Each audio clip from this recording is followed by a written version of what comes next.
इस पृथ्वी पर भी जो लोग आत्मा को पाने में लगते हैं उनका किसी से कोई संघर्ष नहीं। अगर मैं धन पा रहा हूं तो किसी का छीनूंगा, अगर मैं सौंदर्य की खोज कर रहा हूं तो किसी न किसी को कुरूप कर दूंगा। मैं कुछ भी कर रहा हूं बाहर के जगत में, कोई न कोई छीनेगा, कोई न कोई पीछे पड़ेगा। लेकिन अगर मैं ध्यान कर रहा हूं, अगर मैं भीतर शांत होने की कोशिश कर रहा हूं, अगर मैं भीतर एक अंतरयात्रा पर जा रहा हूं, मौन होश खोज रहा हूं, तो मैं किसी से कुछ भी नहीं छीन रहा हूं। मुझसे किसी को कोई नुकसान नहीं होता, मुझसे किसी को लाभ हो सकता है। महावीर के होने से किसी को कोई नुकसान नहीं हुआ, लाभ बहुत हुआ है। लेकिन संसार में जितना बड़ा आदमी हो उतना ज्यादा नुकसान पहुंचाने वाला होता है। वो बड़ा किसी भी दिशा में हो, उसका बड़प्पन ही निर्भर होता है दूसरे से छीनने पर। संसार में छीना झपटी नियम है, क्योंकि शरीर छीना झपटी का प्रारंभ है। वो मां के गर्भ से ही शुरू हो जाती छीना झपटी, वो फिर जीवन भर चलती जाती है। मोक्ष का अर्थ है जहां शुद्ध है चेतना, शरीर से मुक्त, जहां कोई संघर्ष नहीं है, जहां होना दूसरे की हत्या और हिंसा पर निर्भर नहीं। तो महावीर कहते हैं इस ऊर्जा का उपयोग उस जगत में प्रवेश के लिए। ये प्रवेश दूसरे की तरफ दौड़ने से कभी भी ना होगा।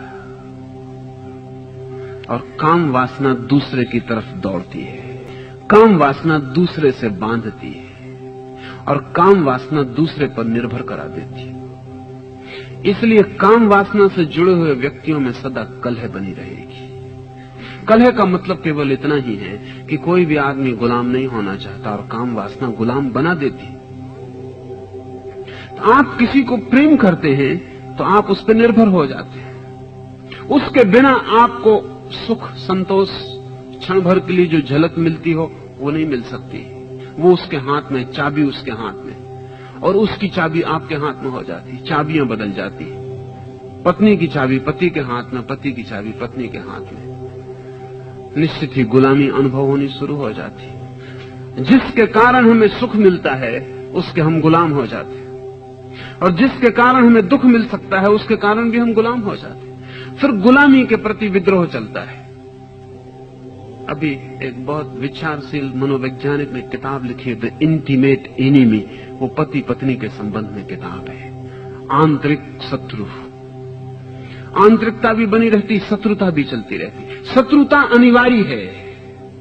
पति पत्नी के बीच मित्रता आकस्मिक है, शत्रुता अनिवार्य है। मित्रता सिर्फ इसलिए है कि ताकि शत्रुता टूट ही ना जाए, जुड़ी रहे, बनी रहे, चलती रहे। जब टूटने के करीब आ जाती तो मित्रता, फिर मित्रता जमा देती है उखड़ा रूप, फिर शत्रुता शुरू हो जाती। शत्रुता अनिवार्य है, उसका कारण है क्योंकि जिसके प्रति हम निर्भर हो जाते हैं उसके प्रति दुर्भाव शुरू हो जाता है, उससे बदला लेने का मन हो जाता है, वो दुश्मन हो जाता है। महावीर कहते हैं कि जब तक हम दूसरे के प्रति बह रहे हैं तब तक हम गुलाम रहेंगे। काम वासना सबसे बड़ी गुलामी है, इसलिए ब्रह्मचर्य को सबसे बड़ी स्वतंत्रता कहा है, और इसीलिए ब्रह्मचर्य को मोक्ष का अनिवार्य हिस्सा मान लिया महावीर ने।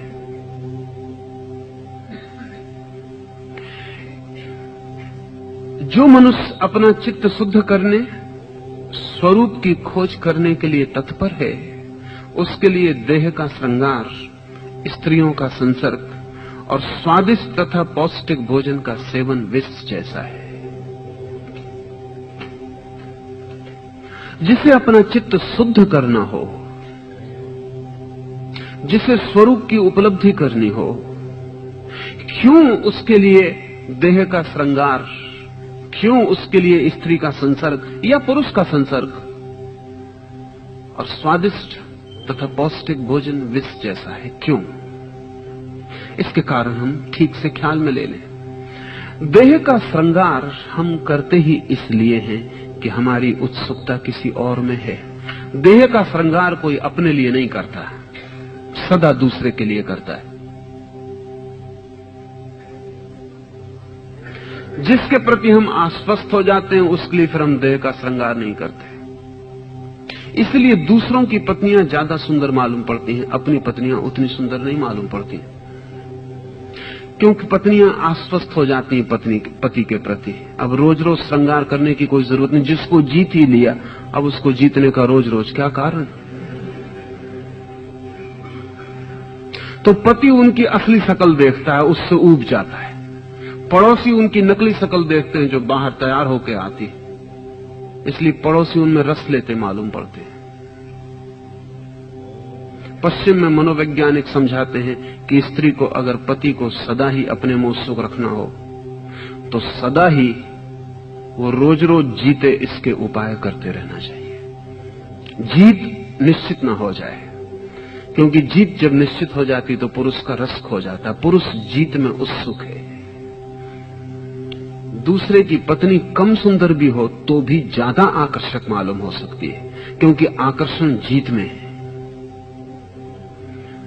जितना दुरूह हो जाए उतना मुश्किल मालूम पड़ने लगता है। जितना मुश्किल मालूम पड़ने लगे उतनी चुनौती मिलती है।